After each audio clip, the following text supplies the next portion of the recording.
Well, let's go out here and check the old rain gauge. Oh yeah, it's wet. It's soggy.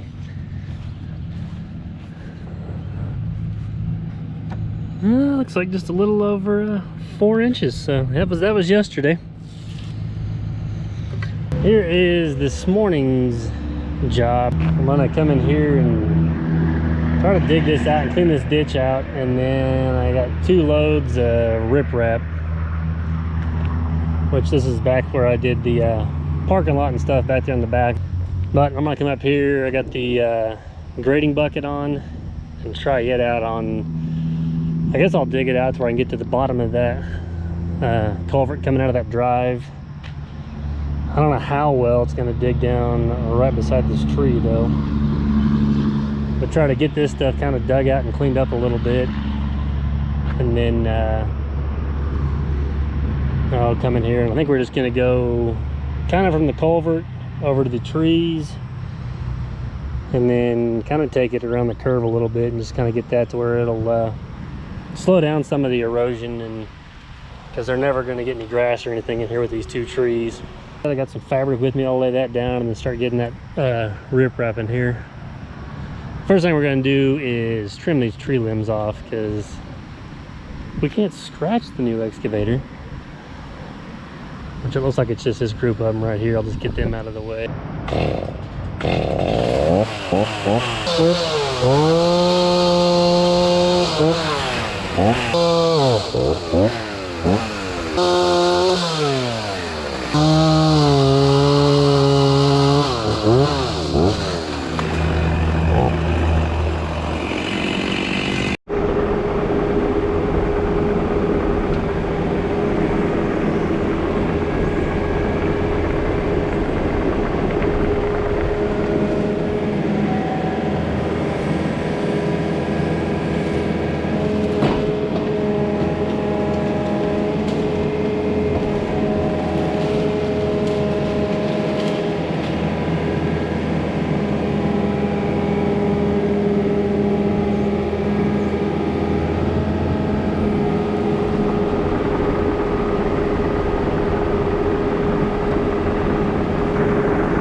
kind of got that cut and cleaned out. I gotta pick up some rocks that I got in there, but now I'm gonna get ready and get my fabric laid out, and then start trying to bring in the riprap and do that. But I think I went a little further. I kind of wanted to maybe keep it in line with the tree, but I figure with the 2 pipes coming out there, we'd be better off to take it on down. And then about where I stopped, it starts running down. There was a little bit of a jog up and then went back down. So I got all that kind of cut out, tamped in, cleaned up. I didn't get real carried away. It still got fall, but I started skimming off some of these roots, so I didn't want to cut it down anymore. But it'll be enough. Just put that fabric down and then start laying that rock on there. And I kind of got it cut down on this edge so it won't be sticking up on there. I know it seems silly, but it's probably an hour and a half turnaround by the time I load up. I leave the excavator here, but by the time I go get the skid steer and come back. So to finish up the day, like I said, I know maybe kind of handling stuff twice, but I figure in that hour and a half amount of time, I can load the dump truck up, drive it up there and dump it kind of where I want it, and then spread it out with the excavator. So I don't know, we'll see. It may not be the best way to do it, but I'm trying to just get the best use of my time instead of running both machines. My plan was to come over here early, drop one off, go get the other one and have that, but that didn't quite work out today. I had to meet some people this morning, look at some other work. They couldn't meet till later in the morning, so that kind of screwed my whole day up. And then I had to go look at some other stuff that got washed out with the rain yesterday. So yeah, it is what it is.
I've got to find me a warehouse or something around here where I can get the big rolls of fabric. These little ones are kind of annoying, but now my game plan is, yeah, I'm not really sure if I just pull off in there and dump it. I'm worried about it just pulling the fabric down. Not so much on this side because it's not as steep, but that side right there. So what I'm almost thinking is to get the truck out there on the grass in between these trees and try to just dump the majority of it right in the bottom, and then come up here at the excavator and rake it out.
Well, I got this job wrapped up for at least this phase around. So I kind of added this from here up to there. Last night, I guess, I stopped it up here, and this was just all grass before, but then they were saying they're having an issue with the water jumping out and running across the driveway. But I just had the loader today, so I had to try to dig it out with that. Maybe been a little bit easier with the excavator, but yeah, it came out pretty good. It should definitely help to hold the ditch a little bit better and kind of divert that water. It ended up being, I think, 3 loads of the riprap, and this is like a 6 to 10 mix, so every quarter is a little bit different. But yeah, I think it's definitely an improvement over what they had. Like I said, it was just kind of filling in before with sediment and stuff like that, and then nothing was going to grow in there, so it was just going to keep washing and eroding. And then we did this side. There used to be some big concrete retaining wall blocks that they moved, and this just was kind of more like a loading dock area. So I think we actually widened the driveway up 3 or 4 feet and filled it in, and then just used the riprap on the side of there to keep it from washing. And kind of the same thing there. They just didn't have any grass or anything growing out from the building. The parking lot's held up fairly well. I spread one more load of base. You can kind of see over there it had washed a little bit, and kind of down that side. I think since I've done this parking lot back here a couple weeks ago, we've had 15 or 20 more inches of rain in a few storms. So I know this week we've had 5 or 6 inches. I think 7 inches is what they said over here. So some of that had kind of washed out, and then they had the riprap piled up back here, so I kind of tore some of that up whenever I was loading it up. But it's held up fairly well. I mean, you can kind of see it's got some dips and high spots, I mean, where it's just kind of settling and then washing. But I figured that was going to happen. I may have to come in here later on this year and kind of top coat it again. I didn't run a roller or anything like that or really compact it down. I just kind of tracked it in the lifts, but you just can't compete with Mother Nature on trying to pack stuff in. So we get that much rain, there's not much you can do, but that'll really help firm up the parking lot. Now, and there's those big blocks that were in that corner, so I try to kind of line it in there when they come pick the dumpster up. It won't take off down the hill. But yeah, I think it turned out pretty good. We kind of dressed some of this up. Some of that had washed a little bit again. So yeah, that'll be it, this project for this phase.